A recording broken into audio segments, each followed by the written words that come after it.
The bitter November wind cut through Central Park as David Sinclair, billionaire real estate mogul, clutched his paralyzed daughter's wheelchair handles with trembling hands. Behind him, a voice pierced the darkness. A child's voice, confident and unwavering. "Sir, I can make your daughter walk again." David spun around his heart, hammering against his ribs. There in the shadows stood a 9-year-old boy with duct-taped shoes and eyes that seemed to hold impossible secrets. The millionaire turned and froze. "Stay with me until the end of this incredible journey and comment your city below so I can see how far this story travels across the world." The emergency room doors of New York Children's Hospital burst open with a violence that made every head turn. David Sinclair, his $1,000 suit wrinkled and stained with coffee, his usually perfect hair disheveled, carried his 7-year-old daughter Clara through the chaos like she was made of glass. Her fiery red curls bounced limply against his shoulder. Her green eyes, once so full of mischief, now hollow and distant. "Help! Please, somebody, help my daughter." David's voice cracked, the desperation bleeding through his usually commanding tone. Dr. Sarah Martinez rushed forward, her experienced eyes immediately cataloging the child's condition. "What happened?" she demanded, her hands already examining Clara's unresponsive legs. "The accident. 3 weeks ago. She hasn't moved anything below her waist since." David choked out, his billionaire composure crumbling like ancient paper. The next 6 hours stretched into an eternity. Test after test, scan after scan, each result more devastating than the last. David paced the sterile corridors like a caged animal, his phone buzzing incessantly with business calls he couldn't bring himself to answer. Nothing else mattered. Nothing except the little girl lying motionless in that hospital bed. "Mr. Sinclair." "Doctor." Martinez finally approached, her clipboard heavy in her hands. "I need to speak with you." David's knees nearly buckled. "Just tell me she'll be okay. Tell me she'll walk again." The doctor's silence spoke volumes before her words ever could. "The damage to her spinal cord. It's extensive. I'm afraid the chances of Clara regaining mobility are extremely limited." "No." The word exploded from David's chest. "No, I don't accept that. I have money, unlimited resources. There has to be something, someone, somewhere. Mr. Sinclair, I understand your desperation, but my daughter was running through our garden 3 weeks ago." David's voice echoed through the hallway. "She was climbing trees, chasing butterflies, dancing to her mother's old records." "You're telling me that's gone forever?" Dr. Martinez's eyes softened with practiced compassion. "Medicine has limitations, even with unlimited resources. Sometimes we have to accept what we cannot change." But acceptance was a foreign concept to David Sinclair. He was a man who had built an empire from nothing, who had never encountered a problem that money couldn't solve. The next 2 weeks became a blur of specialist consultations, experimental treatments, and increasingly desperate searches for any hope, any chance. It was during one of these consultations that David discovered something that made his blood run cold. Dr. Peterson, a spinal specialist from Switzerland, delivered news that shattered what remained of David's world. "The accident didn't just damage her spine, Mr. Sinclair. The psychological trauma has created a complete mental block. Even if we could repair the physical damage, Clara has essentially convinced herself she'll never walk again. Her mind is keeping her paralyzed." Clara's condition began deteriorating rapidly. She stopped eating, barely spoke, and spent hours staring out the hospital window with vacant eyes. The vibrant child who once filled their mansion with laughter had retreated so deep inside herself that David feared she might never return. "Daddy," Clara whispered one evening, her voice so faint David had to lean close to hear. "I had the dream again, the one where I'm running, but my legs won't move. I try and try, but they won't work." David's heart shattered into a million pieces. "Sweet girl, the doctors are going to help you. We're going to find a way." "No, Daddy." Clara's green eyes filled with tears. "I'm broken, just like Mommy said I would be." The reference to his late wife hit David like a physical blow. Sarah had died 2 years ago in a car accident, the same type of accident that had now claimed Clara's mobility. The cruel irony wasn't lost on him. That night, David made a decision that would haunt him for weeks. Against medical advice, he arranged for Clara to be discharged. If traditional medicine couldn't help her, he would find someone who could. He hired a team of private investigators, alternative medicine practitioners, and anyone who claimed to have unconventional methods. The parade of frauds began immediately. Crystal healers, energy workers, faith healers, each one taking David's money and offering false hope. Clara endured it all with a patience that broke her father's heart, never complaining, never protesting, but also never improving. 3 weeks into this desperate journey, David received a call that made him question everything. His private investigator, Marcus, delivered shocking news. "Mr. Sinclair, I've been tracking the financial records of these healers you've been hiring. Every single one of them has connections to a network of con artists specifically targeting wealthy families with disabled children. You've been systematically scammed." David's rage was volcanic. He'd lost nearly $500,000 to people who had preyed on his desperation. Worse, Clara had endured pointless treatments that only reinforced her belief that she was beyond help. That evening, David sat in Central Park, Clara's wheelchair positioned beside him as they watched the sunset paint the sky in brilliant oranges and purples. It had become their ritual, a quiet moment away from the sterile hospital rooms and false promises. "I'm sorry, Clara." David whispered, his voice thick with guilt. "I'm failing you. I don't know what else to do." Clara reached out and took his hand, the first voluntary movement she'd made in weeks. "It's okay, Daddy. You tried. Maybe some things just can't be fixed." The resignation in her voice was worse than any scream of pain. David closed his eyes, feeling the weight of his failure crushing down on him. He was a man who had conquered Wall Street, who owned half of Manhattan, who had built a financial empire that spanned continents. But he couldn't save his own daughter. As darkness began to fall over the park, David prepared to wheel Clara back to their hotel. Tomorrow they would return to the endless cycle of specialists and false hopes. Tonight, he just wanted to hold on to this moment of peace. That's when the voice cut through the darkness like a blade. "Sir, I can make your daughter walk again." David spun around so fast, he nearly knocked over Clara's wheelchair. There, emerging from the shadows beneath an ancient oak tree, stood a boy who couldn't have been more than 9 years old. His clothes were patched and worn, his shoes held together with duct tape, and his dark hair hung in uneven strands across intelligent brown eyes. "What did you say?" David's voice was barely a whisper. The boy stepped closer, his movements confident despite his obvious poverty. "I said I can make your daughter walk again. I've been watching you both for 3 days. I know what's wrong with her and I know how to fix it."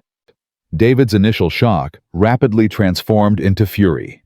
"How dare you? Do you have any idea what we've been through? What this family has suffered? I won't have some street kid mocking my daughter's condition."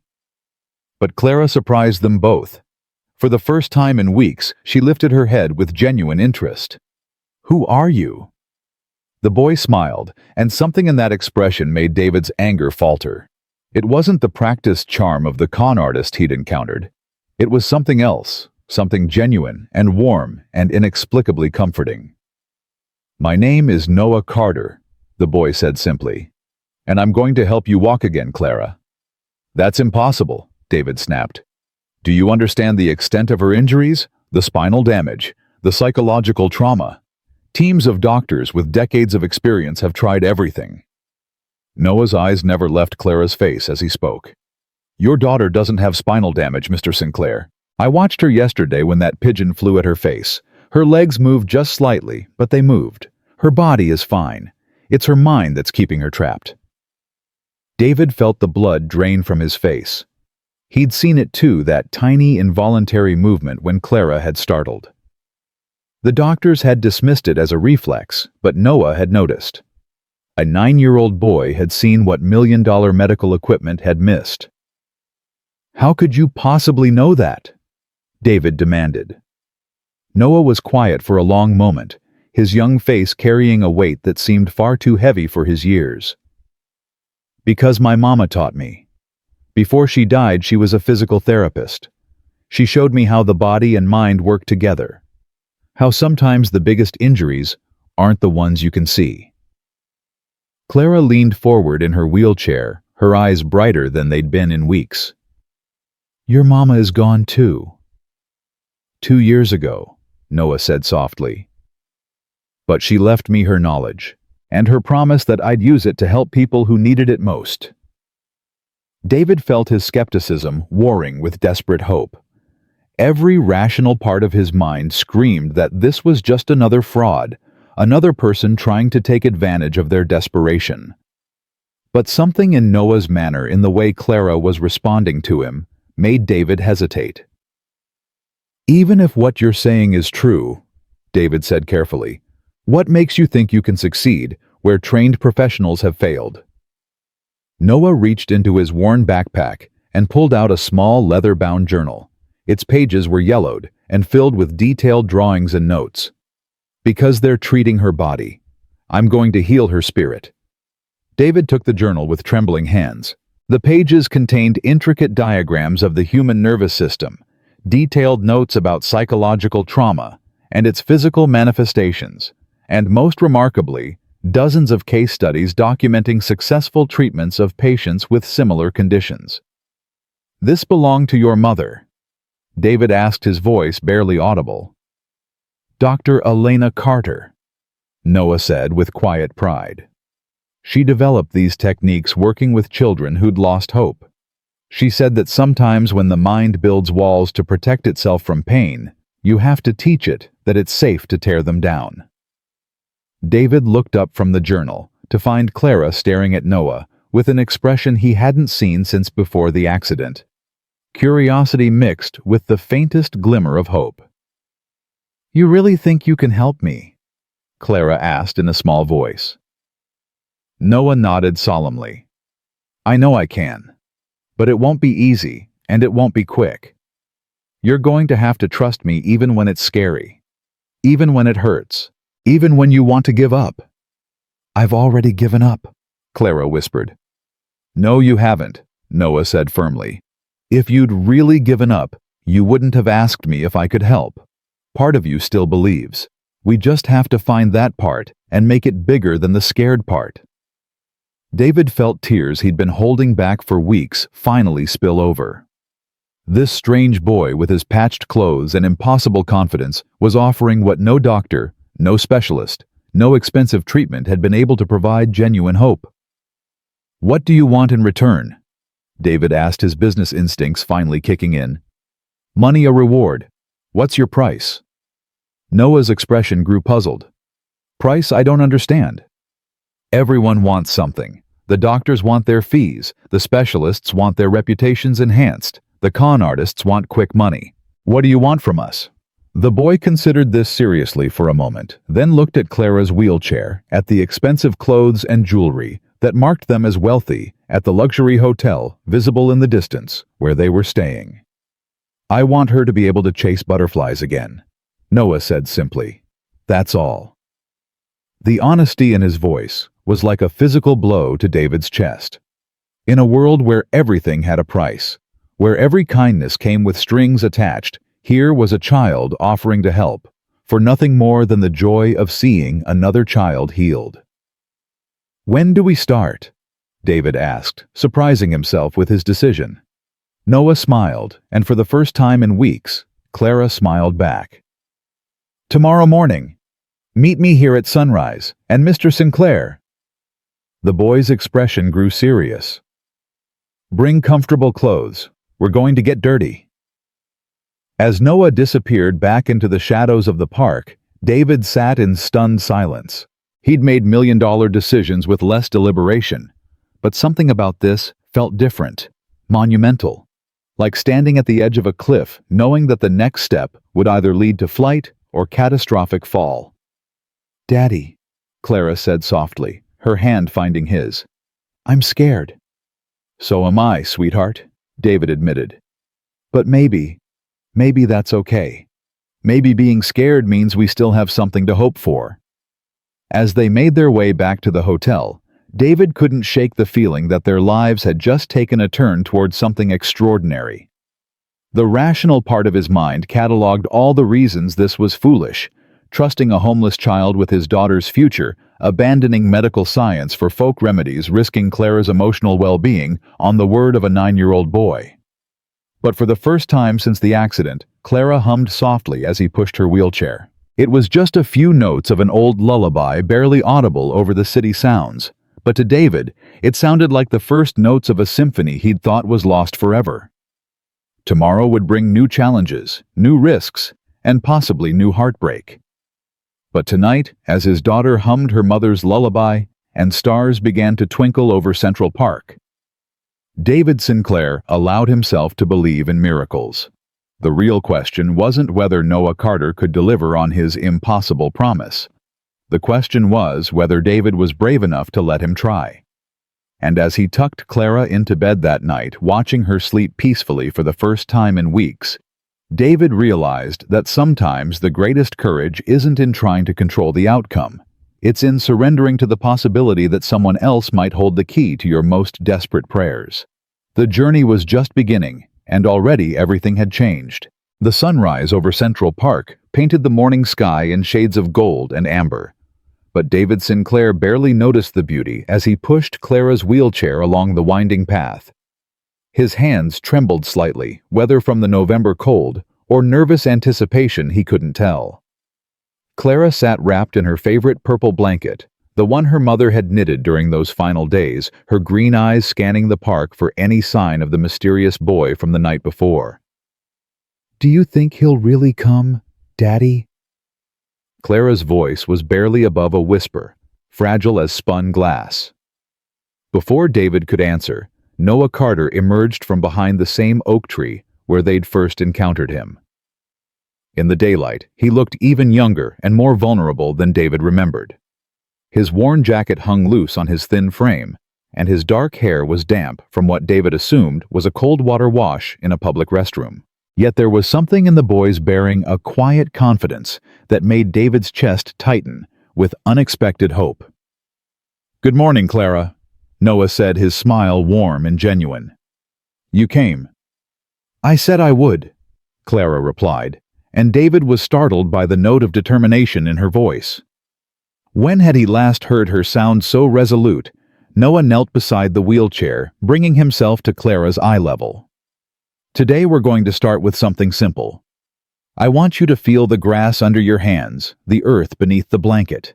Sometimes our bodies remember things our minds try to forget." David watched in fascination as Noah spread a thick blanket on the ground and gently helped Clara transfer from her wheelchair. The process was awkward. Clara's legs were dead weight, and David had to assist with the lifting, but something in Noah's patient guidance made it feel less like a medical procedure and more like children preparing for a picnic.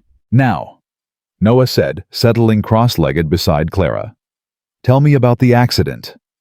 The question hit like a physical blow. Clara's face went white, and David instinctively moved closer. "I don't think that's—" "It's okay, Mr. Sinclair," Noah said softly, never taking his eyes off Clara. "The accident is like a locked door in her mind. We can't heal what we won't face." Clara's hands clenched into fists, her breathing becoming shallow and rapid.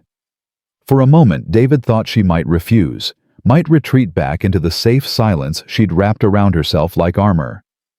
Then, in a voice so quiet they had to strain to hear, she began to speak. "Mommy and I were walking to the corner store. She wanted to buy ingredients for my birthday cake chocolate with strawberry frosting, my favorite. I was skipping ahead, pretending to be a dancer like in the movies Mommy showed me." Clara's voice broke slightly. "The car came around the corner so fast. Mommy pushed me out of the way, but I fell backward and my back hit the fire hydrant." Tears streamed down David's face as he listened to his daughter relive the moment that had stolen her mobility and shattered their family. But Noah's expression remained calm-focused, as if he were listening to a story about someone else's life. "What did you feel in that moment?" Noah asked gently. "Not the pain, the feeling inside your heart." "Guilty," Clara whispered. "It should have been me who got hurt worse, not Mommy. She saved me, but I couldn't save her." The revelation hit David like a sledgehammer. All this time, he'd assumed Clara's psychological trauma stemmed from her own injuries. He'd never considered that she might be carrying guilt about her mother's death. Guilt that had manifested as a punishment she'd imposed on herself. Noah reached into his backpack and pulled out a small cloth pouch. "My mama used to say that guilt is like carrying stones in your pockets. The longer you carry them, the heavier they get, until they weigh you down so much you can't move at all." He opened the pouch, revealing dozens of smooth river stones. "I want you to pick up one stone for every day you felt guilty about the accident. Don't think about it. Just grab however many feels right." Clara's hands moved without hesitation, gathering stone after stone until her small palms overflowed. David watched in amazement as his daughter physically manifested the emotional weight she'd been carrying. "Now," Noah said, "I want you to throw them away, as far as you can." "But I can't," Clara protested. "I can't move." "You can move your arms," Noah interrupted gently. "You can choose to let go." One by one, Clara began hurling the stones across the park. With each throw, her movements became more violent, more desperate. She was sobbing now, great heaving sobs that seemed to come from the depths of her soul. "It's not fair," she screamed, throwing stone after stone. "Mommy didn't deserve to die. I didn't deserve to be broken. It's not fair." David started to move toward her, but Noah caught his arm. "Let her rage," he said quietly. "She's been holding this inside for months. It has to come out before healing can come in." When the last stone had been thrown, Clara collapsed backward on the blanket, exhausted, but somehow cleaner, as if a fever had finally broken. David knelt beside her, stroking her hair as her breathing slowly returned to normal. "I miss her so much, Daddy," Clara whispered. "I know, sweetheart. So do I." Noah had been quiet during this exchange, but now he spoke up. "Clara, can you feel your legs right now?" The question seemed to come out of nowhere, but Clara considered it seriously. "No, they're just not there." "Okay. Now I want you to close your eyes and imagine you're back in your mother's garden. Can you see it?" Clara's eyes fluttered shut. Yes, the roses were blooming, and there were butterflies everywhere. "Good. Now imagine your mother is there with you. What is she doing?" A small smile played at the corners of Clara's mouth. "She's laughing. She's chasing me around the fountain, and we're both laughing." "And in this moment in your mother's garden, how do your legs feel?" Clara was quiet for a long moment, her face peaceful for the first time since the accident. Then her eyes snapped open wide with shock. I felt them. Just for a second I felt them running." Noah nodded as if this were the most natural thing in the world. "Your legs aren't gone, Clara. Your connection to them is just sleeping. We're going to wake it up little by little." From his backpack, Noah produced what looked like a collection of odd objects: tennis balls, rice-filled socks, feathers, and small bottles of essential oils. David's business mind immediately cataloged them as worthless trinkets, but he forced himself to remain silent. "My mama called these memory makers," Noah explained, arranging the items around Clara. "They help your nerves remember what it feels like to feel." He began with the feathers, running them along Clara's arms and up to her shoulders. "Can you feel this?" "Yes, it tickles." "Good. Your nervous system is working perfectly up here. Now we're going to ask it to remember how to work down there too." Noah moved the feather down to Clara's legs, tracing gentle patterns along her calves and feet. David watched his daughter's face, intently searching for any sign of sensation, but Clara's expression remained neutral. "I don't feel anything," she said, disappointment creeping into her voice. "That's okay," Noah said cheerfully. "We're not trying to feel anything yet. We're just reminding your nerves that these legs belong to you." He switched to the tennis balls, rolling them along Clara's legs with gentle pressure. "My mama used to say that the body is like a sleeping house. Sometimes you have to knock on all the doors before anyone answers." As Noah worked, he began to hum a soft, wordless melody that seemed to hang in the morning air like a spell. David found himself relaxing, despite his skepticism, lulled by the rhythmic motion of the boy's hands and the peaceful expression on Clara's face. "Tell me about your mama," Clara said suddenly. Noah's hands never stopped moving, but his expression grew distant. "She was the kindest person in the world. She used to say that healing wasn't about fixing what was broken, it was about helping people remember what was whole." "How did she die?" David winced at his daughter's bluntness, but Noah didn't seem offended by the question. "Cancer," he said simply. "She got sick when I was 7 and the treatments made her weak, but she never stopped teaching me. Even when she could barely lift her head, she'd have me practice these techniques on her. She said I had a gift." "Do you miss her?" "Every day. But she's still with me in here." Noah touched his chest, "And in everything she taught me. Just like your mama is still with you." Clara was quiet for a moment processing this. Then she asked, "What happened to you after she died?" Noah's hands stilled for just a moment before resuming their gentle massage. "Foster care mostly. But the families, they didn't understand what I was trying to do. They thought I was playing pretend, making up stories about helping people. So I left." "You're homeless?" David couldn't keep the shock out of his voice. "I prefer to think of it as temporarily between homes," Noah said with a slight smile. "I sleep in the park mostly, or in the subway tunnels when it's really cold. But it's okay, I have everything I need." David felt a stab of guilt. Here was a child living on the streets offering to help his daughter out of pure kindness, while David had been suspicious of ulterior motives. The boy's selflessness was both humbling and heartbreaking. Noah had moved on to the rice-filled socks, warming them in his hands, before placing them on Clara's legs. The gentle weight and warmth seemed to have a calming effect, and Clara's eyes began to drift closed.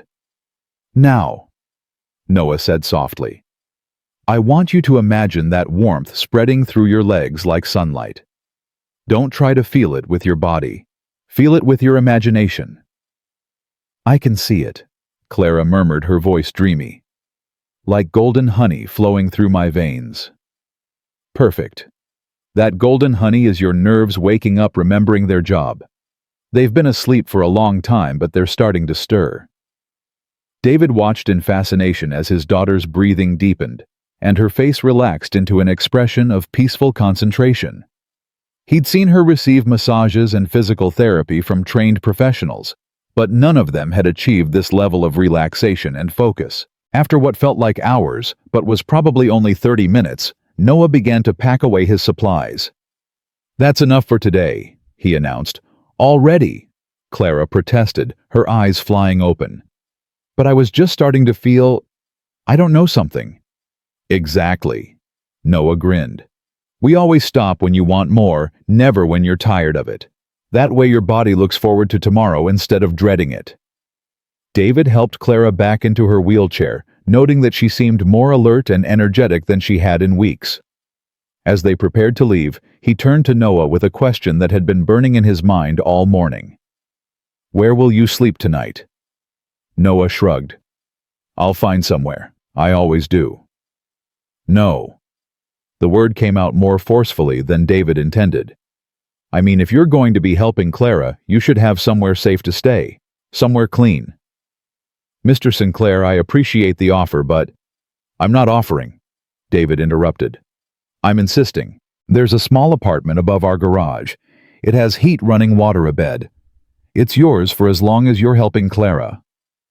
Noah's eyes widened in surprise, then narrowed with suspicion. "What's the catch?" No catch, just a father trying to do right by someone who's offering to help his daughter. For the first time since they'd met, Noah looked uncertain, like the child he actually was, beneath his preternatural confidence.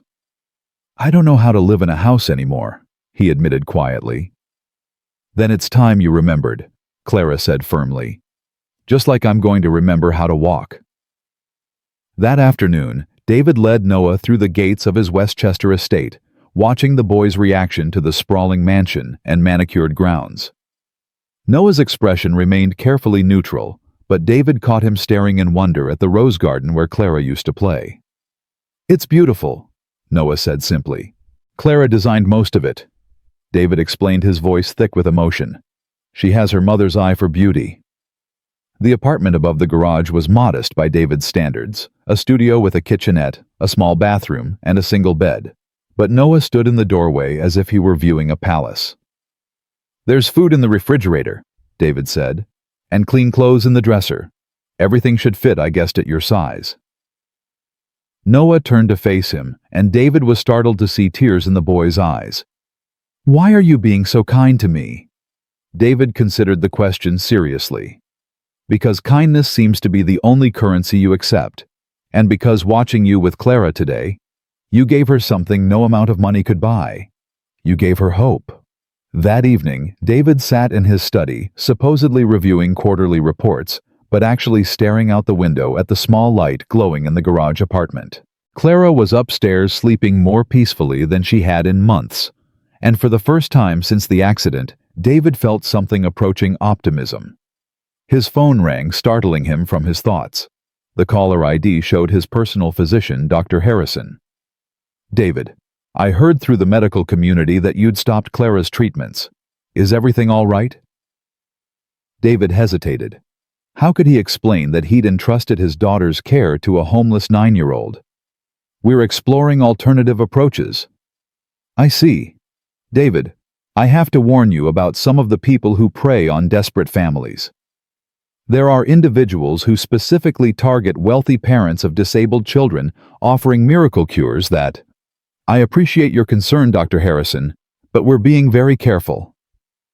After hanging up, David couldn't shake the doctor's words. Was he being foolish? Was his desperation making him vulnerable to exactly the kind of exploitation Dr. Harrison was warning about? But then he remembered the way Clara had smiled during that morning's session, the spark of hope he'd seen rekindled in her eyes, and he knew that whatever risks they were taking, the potential reward was worth it. The next morning dawned gray and drizzling, but Noah was waiting in the park as promised, looking cleaner and more rested than David had ever seen him. Clara practically vibrated with excitement as they made their way to their usual spot under the oak tree. "Can we do the memory makers again?" Clara asked before they'd even settled on the blanket. "We will," Noah promised. "But first, I want to try something new. Something my mama called muscle whispers." He guided Clara through a series of visualization exercises, asking her to imagine sending messages from her brain to her legs, even though she couldn't feel the connection. David watched skeptically until he noticed something that made his breath catch. Clara's left foot had twitched. It was subtle, barely a movement at all, but David was certain he'd seen it. He opened his mouth to say something, but Noah caught his eye and shook his head slightly. "Don't interrupt his expression," seemed to say. "Let it happen naturally." Over the next few days, they established a routine. Morning sessions in the park, followed by quiet afternoons where Noah would read to Clara from his mother's journals, sharing stories of other children who had overcome seemingly impossible obstacles. David found himself looking forward to these sessions as much as Clara did, drawn by Noah's wisdom and the gradual transformation he was witnessing in his daughter. But it was on the 5th day that everything changed. They were in the middle of a session when Clara suddenly gasped, her eyes flying wide with shock. "I felt it," she whispered. "I felt the tennis ball on my leg." The sensation was brief, just a flicker of awareness, but it was undeniably real. David felt tears spring to his eyes as he watched his daughter's face light up with wonder. "I told you," Noah said quietly, but David could hear the emotion beneath his calm exterior. Your nerves are remembering. That afternoon, as David was reviewing some business documents, he received an unexpected visitor. A tall, stern-looking woman in an expensive suit stood at his front door, flanked by two official-looking men. Mr. Sinclair, I'm Agent Patricia Wells with Child Protective Services. We need to discuss the minor who's been staying on your property. David's blood ran cold. Is there a problem? We've received reports of a homeless child being involved in some sort of medical treatment of your daughter. I'm sure you understand our concern. Who reported this? Agent Wells consulted her clipboard. An anonymous tip. The caller was concerned about potential exploitation of a vulnerable child. David's mind raced. Who could have made such a call? Then he remembered his conversation with Dr. Harrison, and a chill ran down his spine. Had his own doctor reported him, "I'd like to speak with the boy." Agent Wells continued. And we'll need to see documentation of any medical treatments being administered. There are no medical treatments, David said carefully. Noah is simply spending time with my daughter. They're friends. A 9-year-old homeless child and a 7-year-old disabled girl, Mr. Sinclair. Surely you can see how that appears from our perspective. Before David could respond, Noah appeared at the top of the driveway, returning from a trip to the nearby corner store with supplies for the next day's session. David watched the boy's face as he spotted the official vehicles, saw the flash of pure terror that crossed his features. Noah, Agent Wells called out, we'd like to have a word with you. Instead of approaching, Noah turned and ran. Within seconds, he disappeared into the woods that bordered David's property, leaving behind only the bag of supplies scattered across the driveway. Clara, who had been watching from her bedroom window, began to cry great, heartbroken sobs that seemed to echo through the entire house. David felt his world crashing down around him. Just when hope had finally returned to their lives, it was being ripped away by bureaucracy and suspicion. We'll need to conduct a full investigation, Agent Wells informed him. Until then, the boy is not to have any contact with your daughter. As the officials drove away, David stood alone in his driveway, staring at the scattered supplies that represented so much more than simple toys and tools. They represented hope, healing, and the fragile trust of a child who had already been abandoned too many times. That night, Clara refused to eat dinner, refused to speak, and sat staring out her window as if she could will Noah to return through sheer force of desire. David sat beside her, feeling more helpless than he had since the day of the accident. He'll come back, won't he, Daddy? Clara whispered as David tucked her into bed. I don't know, sweetheart. I hope so. But as David sat in his study that night, staring out at the dark garage apartment, he wondered if they had lost not just a treatment method, but something infinitely more precious, the first person who had been able to reach his daughter since the accident, and a child who had become part of their family in the span of just 1 week. The question now wasn't whether Noah's methods worked. The question was whether they would get the chance to find out.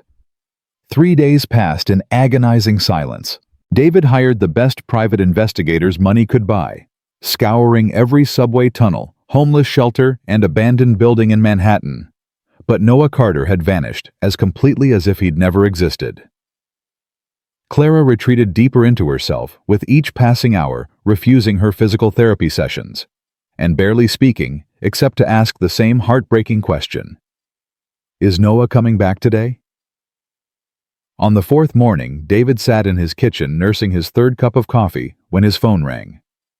The caller ID showed a number he didn't recognize, but something compelled him to answer. Mr. Sinclair. The voice was young, scared, and achingly familiar. It's Noah. Please don't hang up.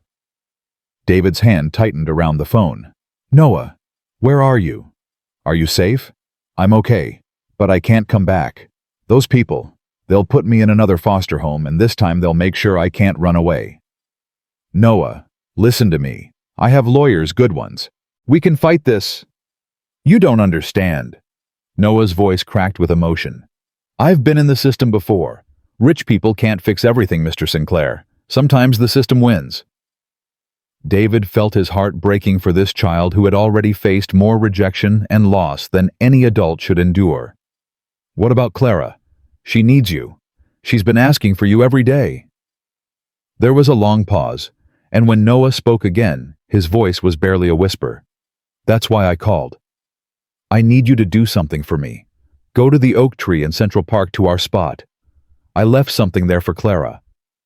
"Noah, please." "I have to go.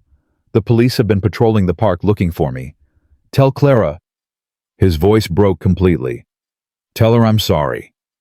The line went dead, leaving David staring at his phone in stunned silence. Within minutes, he was pushing Clara's wheelchair through Central Park at a pace that bordered on reckless, his daughter's excited questions echoing in his ears. "Is Noah there? Did you see him? Can we do the memory makers again?" David's heart sank as they approached the familiar oak tree and found it empty except for a small bundle wrapped in newspaper and tied with string. Clara's face fell as she realized Noah wasn't waiting for them. "What's that?" she asked, pointing to the package. David retrieved it with trembling hands. Inside the newspaper wrapping was Noah's leather-bound journal, his mother's journal, along with a handwritten note in the careful script of a child trying very hard to be grown up. "Clara," David read aloud, "I had to go away, but I want you to have Mama's journal. Everything you need to know is in here. Don't let anyone tell you that you can't walk again. You felt your leg that day, which means your nerves are waking up. Keep practicing the exercises even without me. Remember, healing isn't about fixing what's broken, it's about remembering what's whole. You are whole, Clara. You always were. Love, Noah." Clara burst into tears, reaching for the journal with desperate hands. "He's really gone, isn't he?" David pulled his daughter close, his own eyes burning with unshed tears. "I'm afraid so, sweetheart." But as they sat beneath the oak tree, David made a silent vow. If Noah couldn't be there to help Clara heal, then David would learn to do it himself. He opened the journal and began to study its pages with the same intensity he'd once brought to corporate acquisitions. The journal was a treasure trove of information, filled with detailed diagrams, case studies, and step-by-step instructions for the techniques Noah had been using. David realized that what he'd initially dismissed as the random activities of a gifted child were actually sophisticated therapeutic methods developed by a trained professional. "Look at this, Clara," David said, pointing to a diagram of the nervous system. "Your friend's mother was brilliant. These aren't just games, they're real medical techniques." Over the next few days, David threw himself into studying Elena Carter's methods with obsessive dedication. He researched her background and discovered that she had indeed been a respected physical therapist who specialized in treating children with neurological trauma. Her techniques, which combined traditional physical therapy with psychological healing and sensory integration, had shown remarkable success rates. But reading about the techniques and implementing them were two very different things. David's first attempts to recreate Noah's sessions were clumsy disasters. His hands were too big, his touch too tentative, and he lacked the intuitive understanding of what Clara needed that had made Noah so effective. "It's not the same," Clara said, after a particularly frustrating session where David had tried to replicate the feather exercises. "Noah knew exactly where to touch, how much pressure to use. You're just guessing." David's frustration mounted with each failed attempt. He was a man accustomed to success, to being able to learn and master new skills quickly. But this was different. This required something beyond intellectual understanding. It required intuition, empathy, and a connection with his daughter that had been damaged by months of medical procedures and false hopes. On the 7th day after Noah's disappearance, David was in his study when his assistant knocked on the door. "Mr. Sinclair, there's someone here to see you. She says it's about the Carter boy." David looked up to see a woman in her 60s standing in his doorway. She was small and slightly stooped, with silver hair pulled back in a simple bun and kind eyes behind wire-rimmed glasses. Something about her seemed familiar, though David was certain they'd never met. "I'm Martha Rodriguez," she said, stepping into the room. "I was Elena Carter's supervisor at Children's Hospital before she died. I believe you've been caring for her son." David's heart began to race. "Do you know where Noah is? Is he safe?" Martha's expression was grave. "He's safe for now, but Mr. Sinclair, that child is in serious danger. The foster system has labeled him a runaway and a difficult placement. If they catch him again, they'll put him in a group home, one of the tough ones designed for kids they've given up on. There has to be something we can do. I have resources connections." "Money won't solve this problem," Martha interrupted gently. "The system doesn't trust wealthy families who want to take in troubled children. They assume ulterior motives." David felt his world crashing down around him again. "Then what can we do?" Martha smiled for the first time since entering his office. "We can prove that Noah isn't just a runaway. We can prove that he's exactly what he claims to be, a healer." She reached into her purse and pulled out a thick folder. "These are Elena's patient files, the ones documenting her work with children who had similar trauma to your daughters. If we can show that Noah successfully treated Clara using his mother's methods, it establishes his legitimacy and his value to society." David stared at the folder as if it contained the secrets of the universe. "But Clara hasn't walked yet. She's made progress, but—" "Then we need to accelerate that progress," Martha said firmly. "And I'm here to help you do it." Martha Rodriguez turned out to be a formidable ally. As Elena Carter's former supervisor, she understood the techniques better than anyone except Noah himself. More importantly, she had connections within the medical community who could validate their work. "The key," Martha explained as she worked with Clara that afternoon, "is understanding that these techniques work on multiple levels simultaneously. They're not just physical therapy, they're rebuilding the neural pathways that trauma has damaged." Under Martha's guidance, David began to understand the subtleties he'd been missing. The precise pressure points that stimulated nerve response, the specific sequence of exercises that encouraged neural plasticity, and most importantly, the psychological framework that made healing possible. "Clara," Martha said during their third session together, "I want you to close your eyes and think about Noah. Can you picture him?" "Yes," Clara whispered, her face peaceful. "Good. Now imagine that he's here with you, that his hands are guiding mine. Can you feel that connection?" Something magical happened in that moment. Clara's breathing deepened, her body relaxed, and when Martha began the feather exercises, Clara actually gasped. "I felt it. I felt the feather on my ankle." David nearly wept with relief. The connection Noah had forged with his daughter was still there, still accessible if they approached it correctly. Over the next week, Clara's progress accelerated dramatically. The brief flickers of sensation became more frequent and more pronounced. She could feel light touches on her calves' pressure from the tennis balls, and most remarkably, she began to have voluntary muscle contractions in her feet. But their success attracted unwanted attention. Dr. Harrison called again this time, with threats to report David to medical authorities if he continued pursuing unproven treatments. Other doctors began questioning David's judgment, and rumors started circulating in their social circle about his desperate and irresponsible behavior. The breaking point came when Agent Wells returned, this time with a court order. "Mr. Sinclair," she announced as she stood in his foyer with 2 police officers, "we have reason to believe you are continuing to expose your daughter to unregulated medical treatments. We're here to conduct a wellness check." David felt his blood turn to ice. "My daughter is fine. She's making remarkable progress. Progress that no licensed medical professional can verify or explain." Agent Wells interrupted. "We've spoken with your daughter's previous physicians. They're concerned about the psychological impact of these false hopes you're creating." The inspection that followed was humiliating and invasive.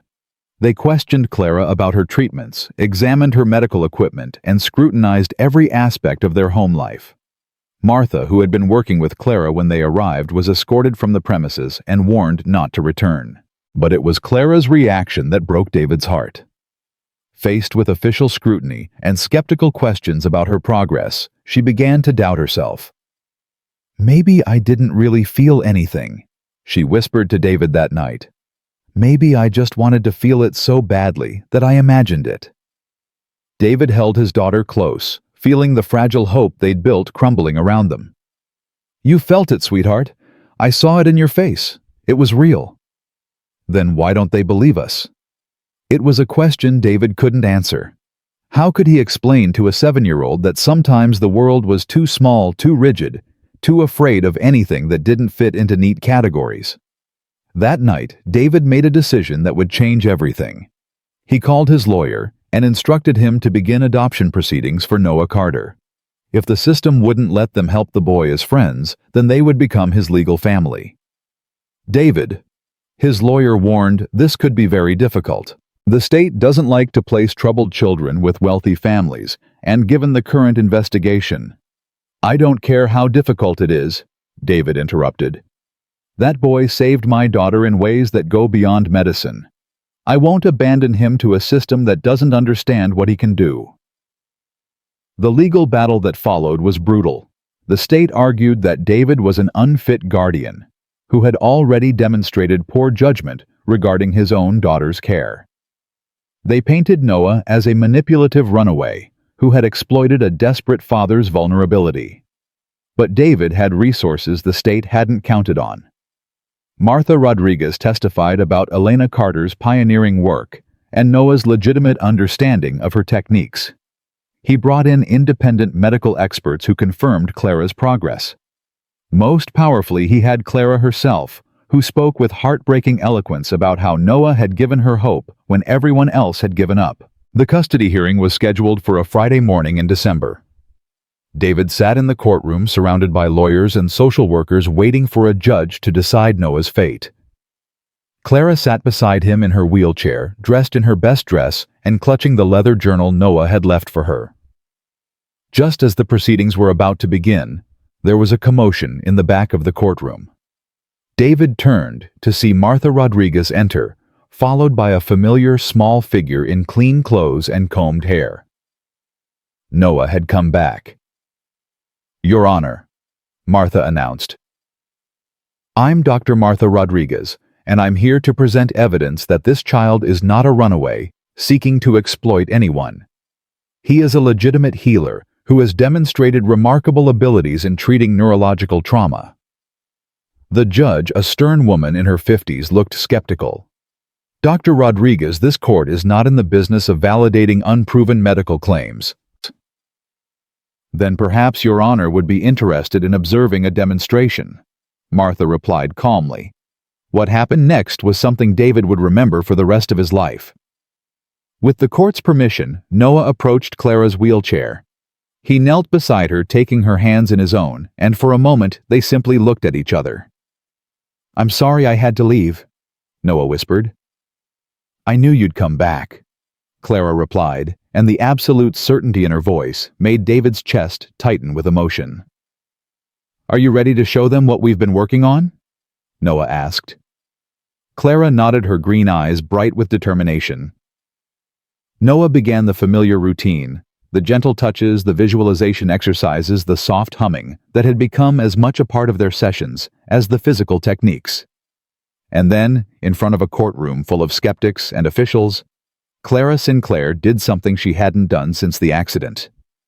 She moved her leg, not just a twitch or a flutter, but a deliberate, controlled movement that lifted her knee several inches off the wheelchair's footrest. The courtroom erupted in gasps and murmurs, but Noah never broke his concentration. "Can you do the other one?" he asked softly. Clara's face was a mask of intense focus, sweat beading on her forehead from the effort. Slowly, painfully, but unmistakably, her right leg began to move. Judge Morrison called for a recess, but before she could restore order, Clara spoke up in a voice that carried to every corner of the courtroom. "I want to try to stand up." The silence that followed was absolute. David felt his heart hammering against his ribs as Noah looked questioningly at Martha, who nodded almost imperceptibly. "Okay," Noah said calmly. "But we're going to do this very slowly, and if anything hurts you, tell me immediately." With Noah supporting one side and David the other, Clara began the monumental task of transferring her weight from the wheelchair to her feet. Her legs shook with the effort, her face contorted with concentration, but she remained upright. For perhaps 10 seconds, though it felt like an eternity, Clara Sinclair stood on her own 2 feet in front of a courtroom full of witnesses. When her strength finally gave out and she collapsed back into her wheelchair, the room exploded in applause. Judge Morrison banged her gavel for order, but David could see tears in her eyes. When the courtroom finally quieted, she spoke in a voice thick with emotion. "In 30 years on the bench, I have rarely seen such a compelling demonstration of, well, I'm not sure what to call it. What I can say is that this child," she gestured to Noah, "has clearly had a profound and positive impact on this family.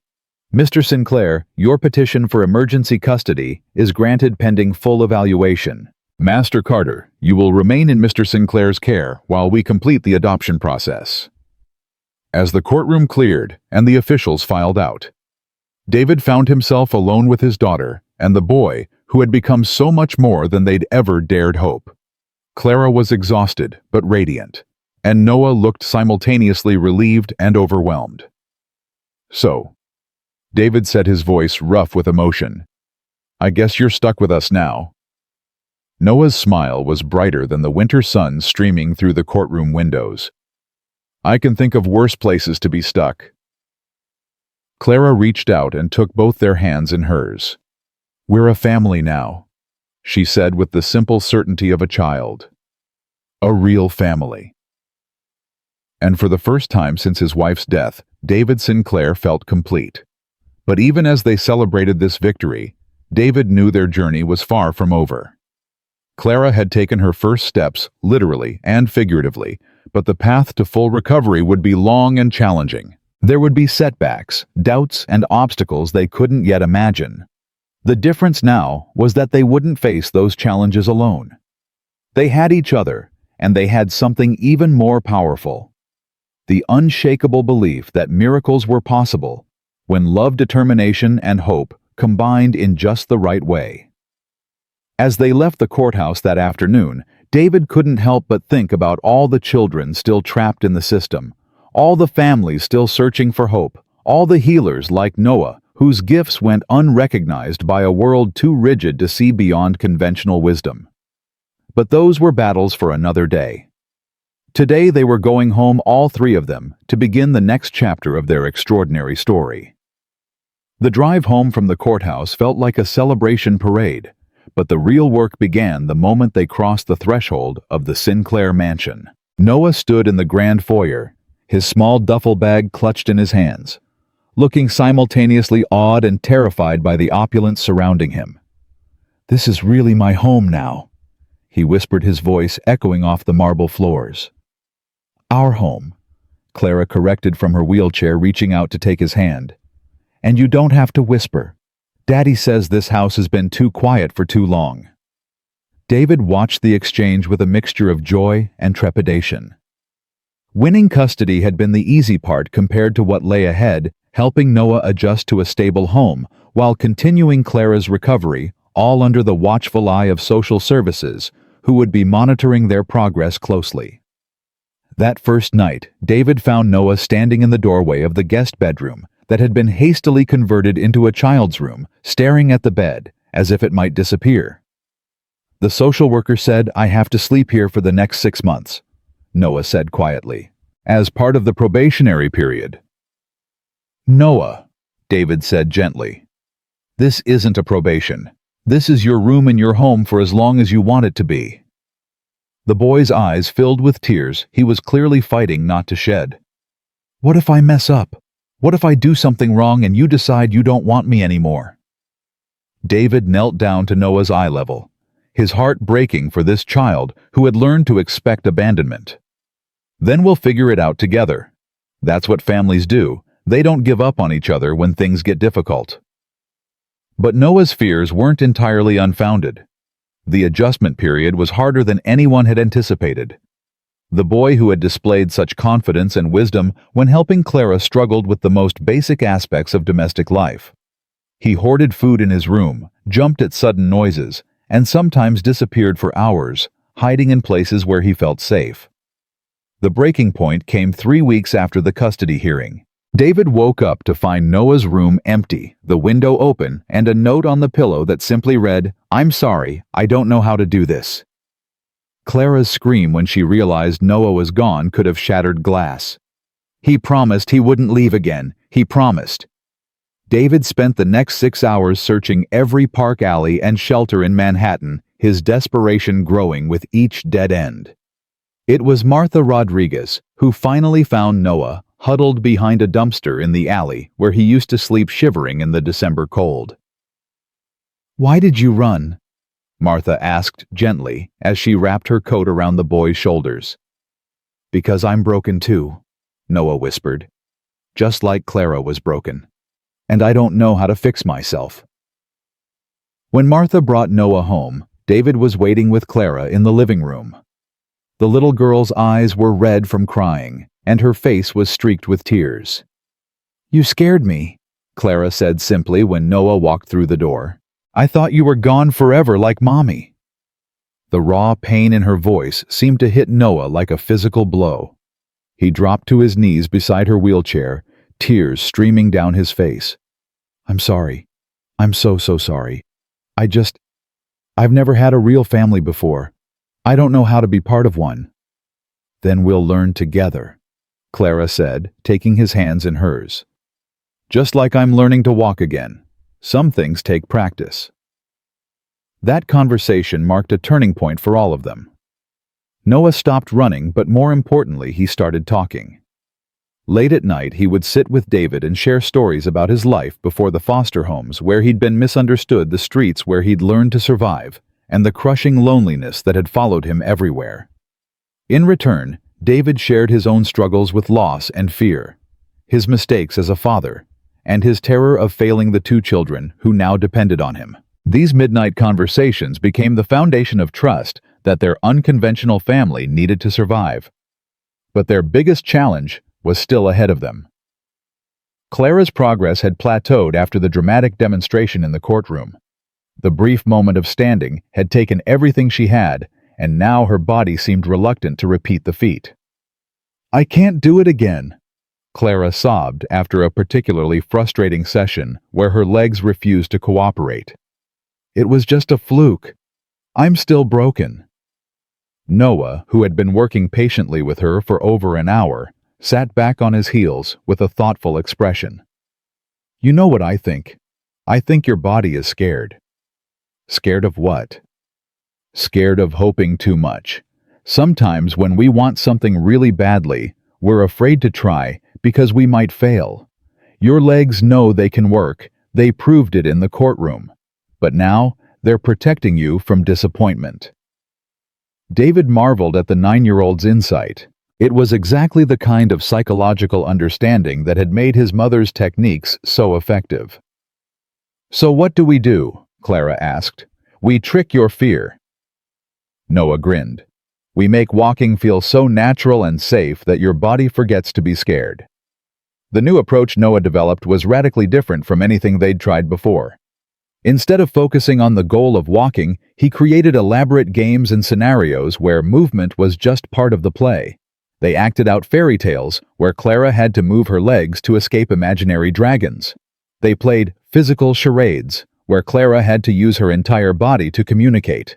Most effectively, they staged mock dance parties where Noah would support Clara's weight while she moved to music.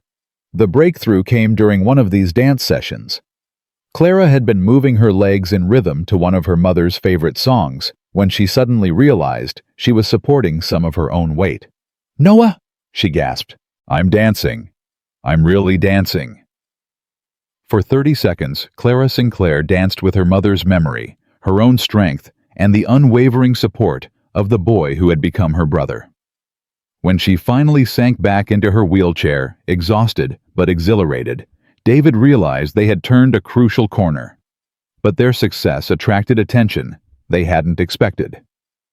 Dr. James Morrison from Columbia Presbyterian, one of the country's leading neurologists, requested a meeting after hearing about Clara's case through professional channels. "Mr. Sinclair," Dr. Morrison said as he sat in David's study, "I'll be direct. What your daughter accomplished should be medically impossible given her initial diagnosis.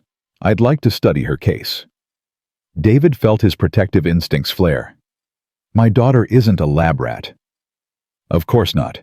But if we can understand what's happening here, we might be able to help thousands of other children with similar injuries. Would you at least consider allowing us to document her progress?" The offer created a new dilemma. David wanted to protect his family's privacy, but he also recognized the potential to help other families facing similar struggles. It was Noah who provided the deciding perspective. "My mama always said that healing wasn't meant to be hoarded," he told David that evening. "If Clara can help other kids like her, wouldn't that make her walking even more meaningful?" They agreed to a limited collaboration with Dr. Morrison's team with strict conditions about Clara's comfort and privacy. The first formal assessment was scheduled for a cold January morning, and David spent the night before worrying about subjecting his daughter to the clinical scrutiny they'd worked so hard to escape. But Clara surprised him. When Dr. Morrison and his team arrived with their cameras and measuring equipment, she greeted them with the poise of a young ambassador. "I'm going to show you what Noah taught me," she announced. "But you have to understand, this isn't just about moving my legs. This is about believing in yourself even when everyone says it's impossible." What followed was a demonstration that left the medical team speechless. Clara didn't just move her legs, she stood, took 3 halting steps, and remained upright for nearly a minute before gracefully lowering herself back into her wheelchair. Dr. Morrison stared at his notes in bewilderment. "According to every standard assessment tool we have, this should not be possible. The neural pathways necessary for this level of motor control simply aren't there." "Maybe your tools are measuring the wrong things," Noah suggested quietly. Dr. Morrison turned to look at the boy with new interest. "What do you mean?" "You're measuring her body, but you're not measuring her spirit. My mama always said that the mind and body are connected in ways science doesn't understand yet. Maybe Clara's spirit is stronger than her injury." The collaboration with Dr. Morrison's team yielded unexpected benefits. His documentation provided legitimate medical validation for their methods, which helped silence the critics who had questioned David's judgment. More importantly, the research attracted the attention of other families desperate for hope. The first family to contact them was the Hendersons, whose 8-year-old son Marcus had been paralyzed in a swimming accident. They arrived at the Sinclair mansion on a snowy February morning, their faces etched with the familiar desperation David recognized from his own journey. "Please," Mrs. Henderson begged, "we've tried everything. The doctors say Marcus will never walk again, but when we heard about Clara..." Noah looked at David uncertainly. They had never considered treating other children, and the legal and ethical implications were daunting.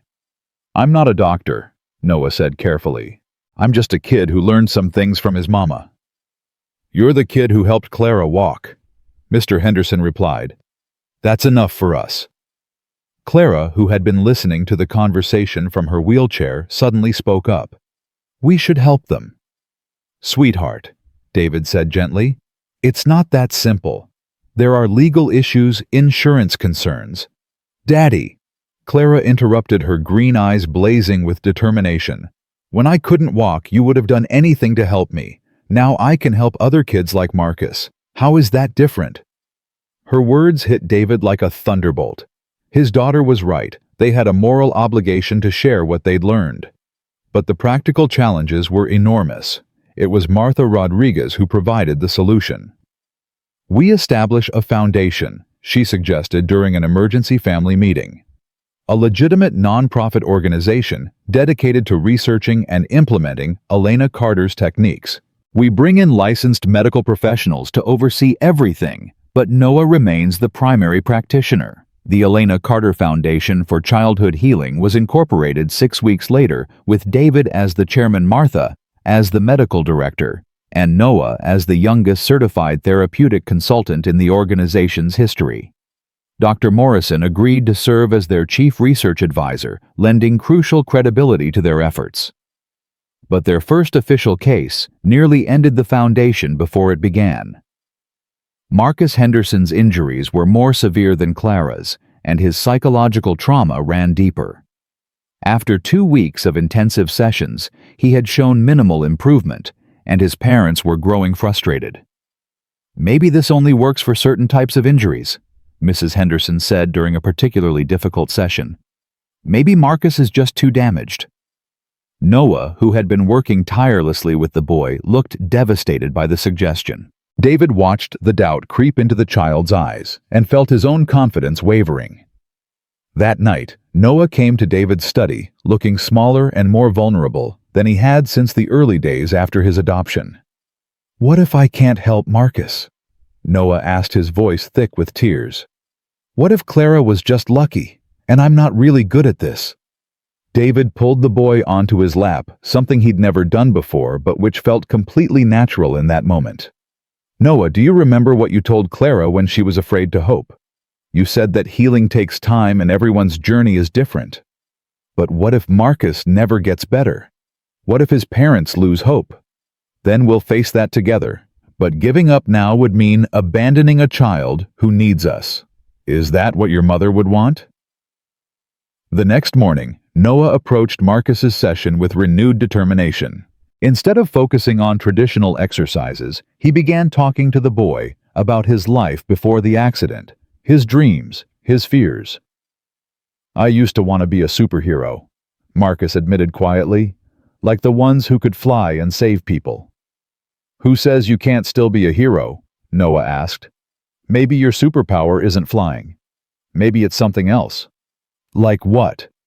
"Like showing other kids that they can be brave even when they're scared. Like proving that being different doesn't mean being less than. Like walking again when everyone says it's impossible." Something in Noah's words seemed to reach Marcus in a way that weeks of physical therapy hadn't. The boy's whole demeanor changed, his passive resistance melting into active engagement. "You really think I could walk again?" Marcus asked. "I think you're stronger than you know," Noah replied. "Want to find out together?" What happened next defied every medical prediction Marcus's doctors had made. Over the course of the following weeks, the boy not only regained sensation in his legs, but began taking tentative steps. His progress was slower than Clara's had been, but it was undeniable and measurable. Word of Marcus's improvement spread through the medical community like wildfire. Requests for consultations poured in from around the country, and the foundation found itself overwhelmed with applications from desperate families. But success brought new challenges. Some members of the medical establishment viewed their work with suspicion, questioning the credentials of a 9-year-old practitioner. Insurance companies refused to cover treatments they considered experimental. And most troubling of all, they began receiving death threats from a radical group that considered their work an affront to God's will. The situation came to a head on a warm spring morning when David found his office windows shattered and threatening graffiti sprayed across the foundation's headquarters. The message was crude but clear. Stop playing God or face the consequences. "Maybe we should shut down for a while," David suggested during an emergency board meeting. "Until the situation calms down." But it was Clara who provided the voice of reason. Now able to walk short distances with the aid of forearm crutches, she stood up at the conference table with the authority of someone far beyond her 7 years. "Daddy," she said, her voice strong and clear, "when the social workers wanted to take Noah away, did you give up?"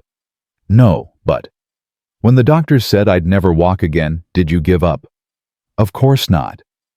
"Then why would we give up now when we're helping kids who need us? Bad people are always going to try to stop good things from happening. That doesn't mean we stop doing good things." Her words reminded everyone in the room why they'd started this journey in the first place. They increased security, hired bodyguards, and moved the foundation's operations to a more secure location, but they didn't stop treating children. By summer, the Elena Carter Foundation had helped 12 children regain some level of mobility, with 5 achieving complete recovery. The success rate was unprecedented in the medical literature, and researchers from around the world were demanding to study their methods. But the most remarkable transformation wasn't in any of their patients, it was in Noah himself. The frightened homeless boy who had approached them in Central Park had grown into a confident young healer with an almost supernatural ability to connect with traumatized children. He still carried his mother's journal everywhere, but he no longer needed to consult it constantly. The techniques had become as natural to him as breathing.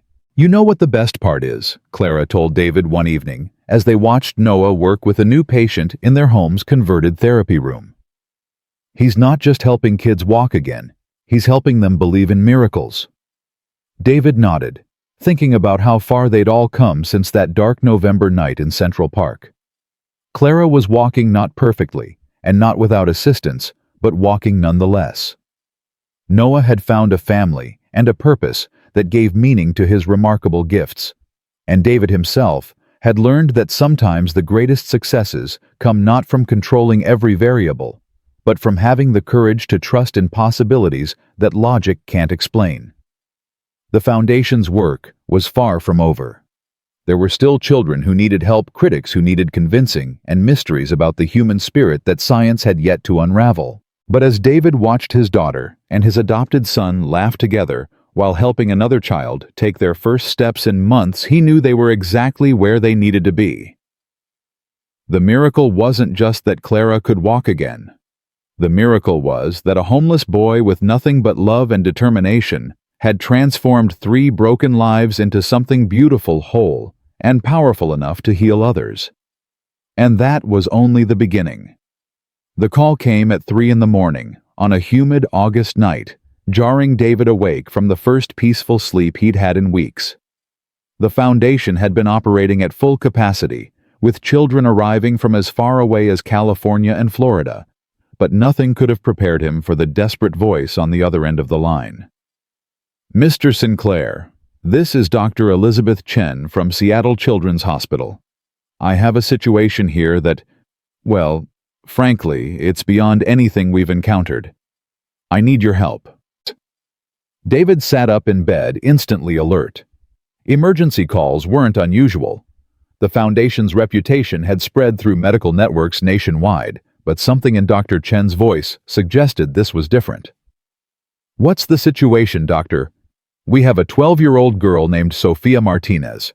She was in a catastrophic car accident 6 months ago that left her not just paralyzed, but in what we can only describe as a waking coma. She's conscious aware, but completely unresponsive to any stimulus. Every test shows she should be able to function normally, but it's as if her mind has simply withdrawn." David's blood ran cold. This was exactly the type of case that could destroy the Foundation's reputation if they failed. "Dr. Chen, our methods work best with children who have some level of engagement. If the patient is completely unresponsive..." "Mr. Sinclair," Dr. Chen interrupted. "This child's parents have tried everything, every specialist, every treatment, every experimental therapy available. Tomorrow they're planning to disconnect her feeding tube. They've given up hope. You and that boy of yours are their last chance." David closed his eyes, feeling the weight of an impossible decision. Taking on Sophia's case would mean risking everything they'd built, but refusing could mean letting a child die. "We'll be there tomorrow," he heard himself saying. The flight to Seattle was tense. Noah sat quietly beside the window, clutching his mother's journal and staring at the clouds below. Clara, now walking confidently with her forearm crutches, sensed the gravity of the situation and remained uncharacteristically subdued. "What if we can't help her?" Noah finally asked, voicing the fear they all carried.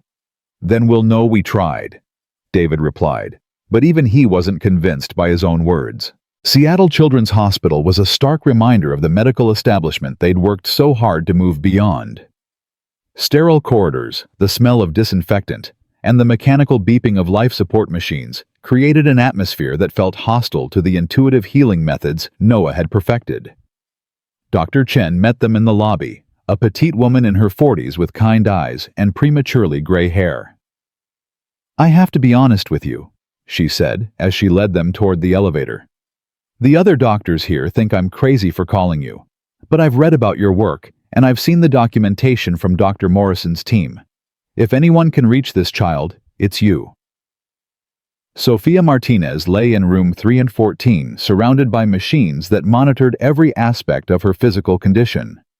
At 12, she should have been vibrant and full of life, but the girl in the bed looked like a beautiful statue, perfect and untouchable. Her long black hair was spread across the pillow, her olive skin unmarked except for the feeding tube that snaked into her stomach, and her dark eyes stared at the ceiling with an emptiness that made David's chest ache. "She's been like this for 2 months," Dr. Chen explained quietly. "Before that, she was responsive but completely paralyzed. Then one day, she just disappeared inside herself." Clara moved closer to the bed, her crutches making soft clicking sounds on the linoleum floor. "Sophia," she said softly, "my name is Clara. I know you can hear me." There was no response, no flicker of recognition in the girl's empty eyes. Noah approached the bed with the careful reverence he always showed when meeting a new patient. He studied Sophia's face for a long moment, then turned to Dr. Chen with a puzzled expression. "You said she was responsive before. What changed?" "We're not sure. There was no medical event, no seizure or complication. She simply stopped engaging with the world." Noah opened his mother's journal and flipped through several pages before finding what he was looking for. "My mama wrote about cases like this. She called it spiritual withdrawal, when the trauma is so severe that the mind retreats so far inside itself that it can't find its way back." "Is there a treatment for that?" Dr. Chen asked hopefully. Noah's expression was grave.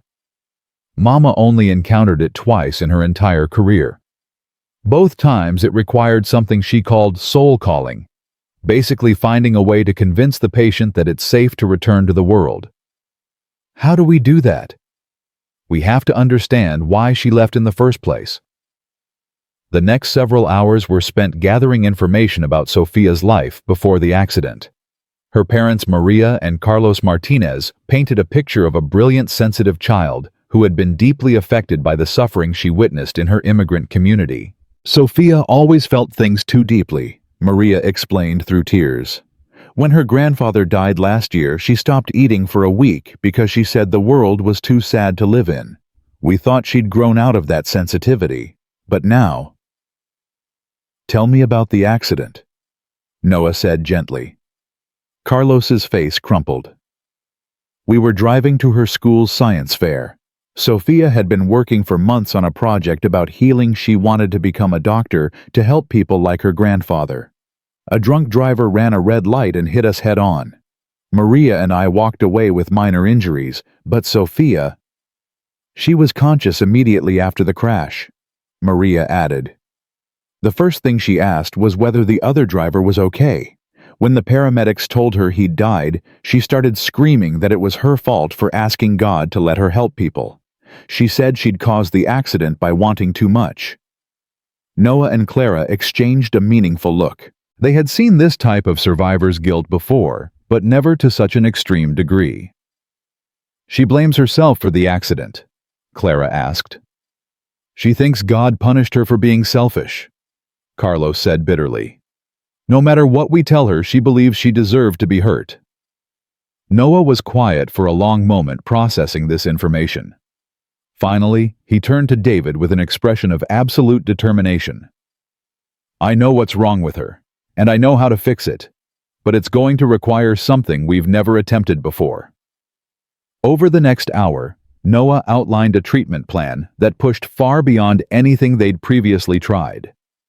Instead of working solely with physical techniques, he proposed a combination of sensory integration, guided visualization, and what he called empathic bridging, essentially using Clara's own recovery story to show Sophia that healing was possible without guilt. "The risk," Noah explained, "is that if we fail, we might push her even deeper into withdrawal. She could become completely catatonic." "And if we succeed," Dr. Chen asked, "we might save her life. But more than that, we might save her soul." The treatment began the next morning. Noah had insisted that Sophia's parents be present along with Clara, who would serve as living proof that recovery was possible. The room was cleared of all unnecessary medical equipment, and Noah created a circle around Sophia's bed, using items that represented hope photographs of her family drawings from her science project and flowers from the hospital garden. Sophia. Noah said, his voice carrying the quiet authority that had developed over months of working with traumatized children. I know you can hear me. I know you're scared to come back because you think you don't deserve to be healed. But I'm here to tell you that you're wrong. There was no visible response, but Noah continued as if he were having a normal conversation. My friend Clara used to think the same thing. She thought she was broken and deserved to stay broken because someone she loved got hurt. But Clara learned something important. Healing isn't about deserving. It's about choosing to honor the love that other people have for you. Noah nodded to Clara, who moved closer to the bed and began to speak in a voice filled with hard-won wisdom. Sophia, I know what it feels like to want to disappear. After my mama died, I thought if I couldn't walk, maybe I could join her somehow. But then I realized that my mama didn't want me to be broken. She wanted me to live and be happy and help other people. Your family wants the same thing for you. For the first time since they'd arrived, there was a subtle change in Sophia's breathing pattern. It was barely perceptible, but Noah caught it immediately. She's listening, he whispered to Dr. Chen. She's fighting to come back, but she's scared. Noah began the most intensive session of his young career. He used every technique his mother had taught him, every insight he'd gained from working with other children, and every ounce of intuition he possessed. He worked with Sophia's hands, her feet, her face, trying to re-establish the connection between her mind and body that trauma had severed. Hours passed. Maria and Carlos took turns talking to their daughter, sharing memories and expressing their love. Clara told stories about her own recovery, about the joy of taking first steps, and the pride of helping other children heal. David found himself praying to a God he wasn't sure he believed in, begging for a miracle that seemed increasingly unlikely. Then, just as the sun was setting outside Sophia's window, something extraordinary happened. A single tear rolled down the girl's cheek. Sophia. Maria gasped, reaching for her daughter's hand. The tear was followed by another, then another, until Sophia was silently weeping. Her eyes, which had been empty for months, suddenly filled with recognition and pain and desperate hope. Mama! The word was barely audible, more breath than sound, but it electrified the room. Maria burst into sobs, clutching her daughter's hand as Sophia slowly, painfully began to return to the world she'd abandoned. The medical team that rushed into the room found something that defied every prediction they'd made. Sophia Martinez, who had been written off as a hopeless case, was not only conscious and responsive, but showing signs of motor function that her previous tests had indicated was impossible. How? Dr. Chen asked Noah, staring at the monitors that showed Sophia's brain activity spiking with normal patterns for the first time in months. Sometimes, Noah said simply, people need permission to hope again. They need to know that wanting to be healed isn't selfish, it's brave. Over the following weeks, Sophia's recovery accelerated beyond anything her doctors had believed possible. Not only did she regain consciousness, but her paralysis began to improve dramatically under Noah's continued treatment. Within a month, she was sitting up in bed. Within 2 months, she was taking her first tentative steps. But perhaps more importantly, the guilt and self-blame that had nearly destroyed her were replaced by a fierce determination to help others. Sophia became the Foundation's youngest volunteer, working alongside Noah and Clara to reach children who had given up hope. The success of Sophia's case brought unprecedented attention to the Elena Carter Foundation. Medical journals published articles about their methods. Television news programs featured stories about the Miracle Boy and his unconventional healing techniques. Donations poured in from around the world, allowing them to expand their operations and help more children than ever before. But the attention also brought scrutiny from those who remained skeptical of their methods. A coalition of traditional medical practitioners filed complaints with state medical boards arguing that allowing an unlicensed minor to treat patients was dangerous and irresponsible. The controversy came to a head when Dr. Richard Hawthorne, a prominent neurologist from Johns Hopkins, published an editorial titled "The Dangers of Medical Mysticism" that specifically targeted the Foundation's work. "We cannot allow desperate parents to be exploited by charlatans regardless of their age or apparent good intentions," Dr. Hawthorne wrote. "The fact that some patients show improvement does not validate unscientific methods that could potentially harm vulnerable children." The editorial sparked a fierce debate in medical circles and beyond. Supporters rallied to the Foundation's defense, citing the documented successes and the careful medical supervision under which all treatments were conducted. Critics argued that any successes were either coincidental or the result of placebo effects. David found himself once again fighting to protect his family from those who couldn't understand what they were accomplishing. But this time, the battle was being waged in the court of public opinion, where perception often mattered more than reality. The situation reached a crisis point when the state medical board announced they were opening a formal investigation into the Foundation's practices. If their methods were deemed harmful or fraudulent, Noah could be barred from treating patients, and David could face criminal charges for endangering children.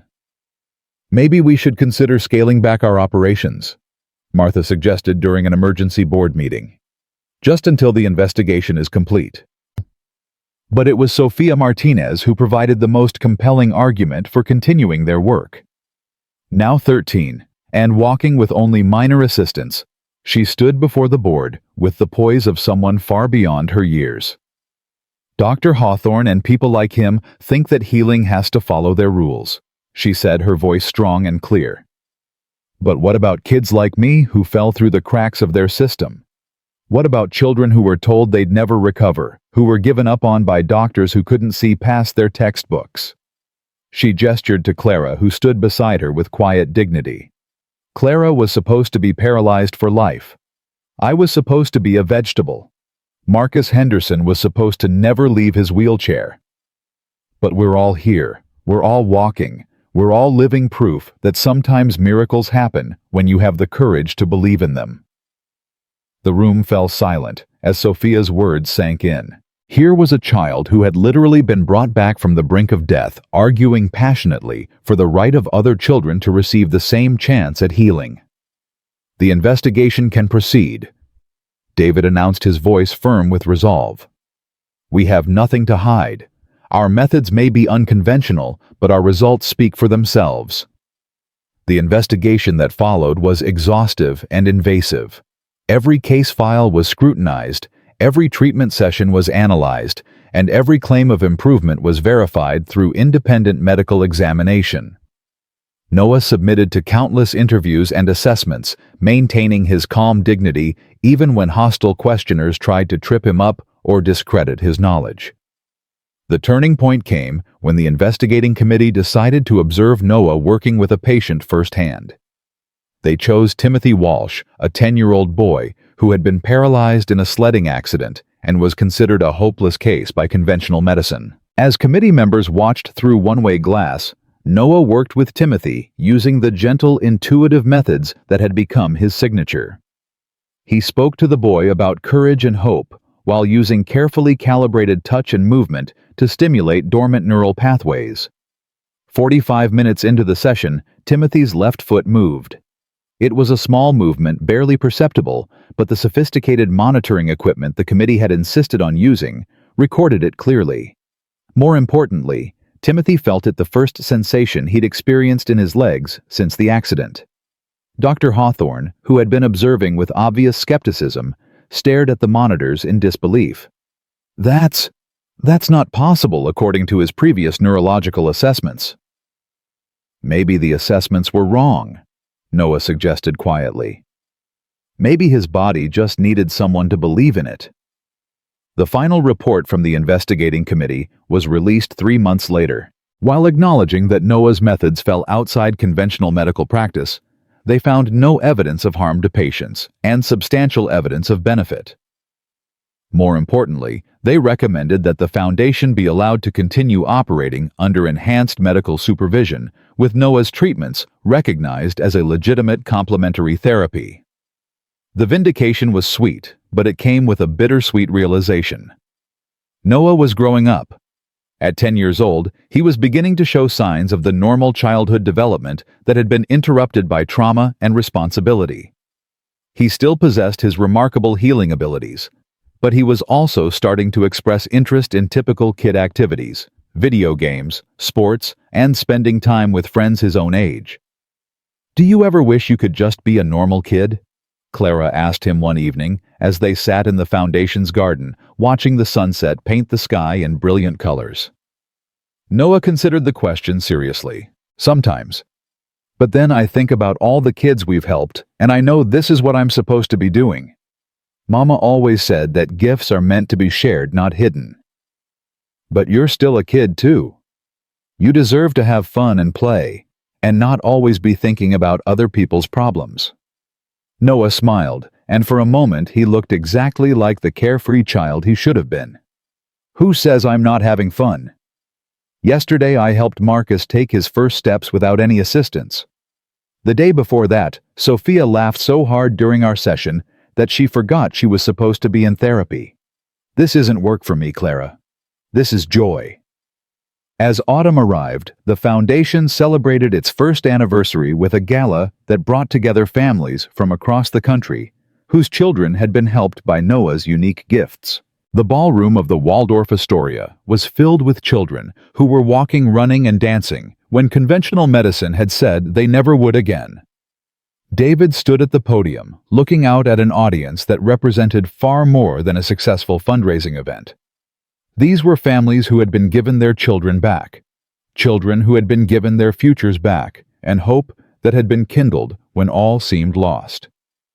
A year ago, David began, his voice thick with emotion. My daughter couldn't walk, and a homeless boy with extraordinary gifts was living in the shadows of Central Park. Tonight, Clara is not only walking, but helping other children learn to walk. Noah has a family and a home, and together they've created something that goes far beyond healing bodies. They've restored faith in the impossible. He paused, searching the audience, until his eyes found Clara and Noah, who were sitting with the Martinez family and several other families whose lives had been transformed.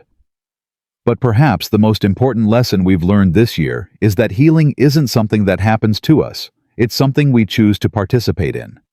Every child who has walked through our doors has made a choice to hope, to fight, to believe that tomorrow can be better than today.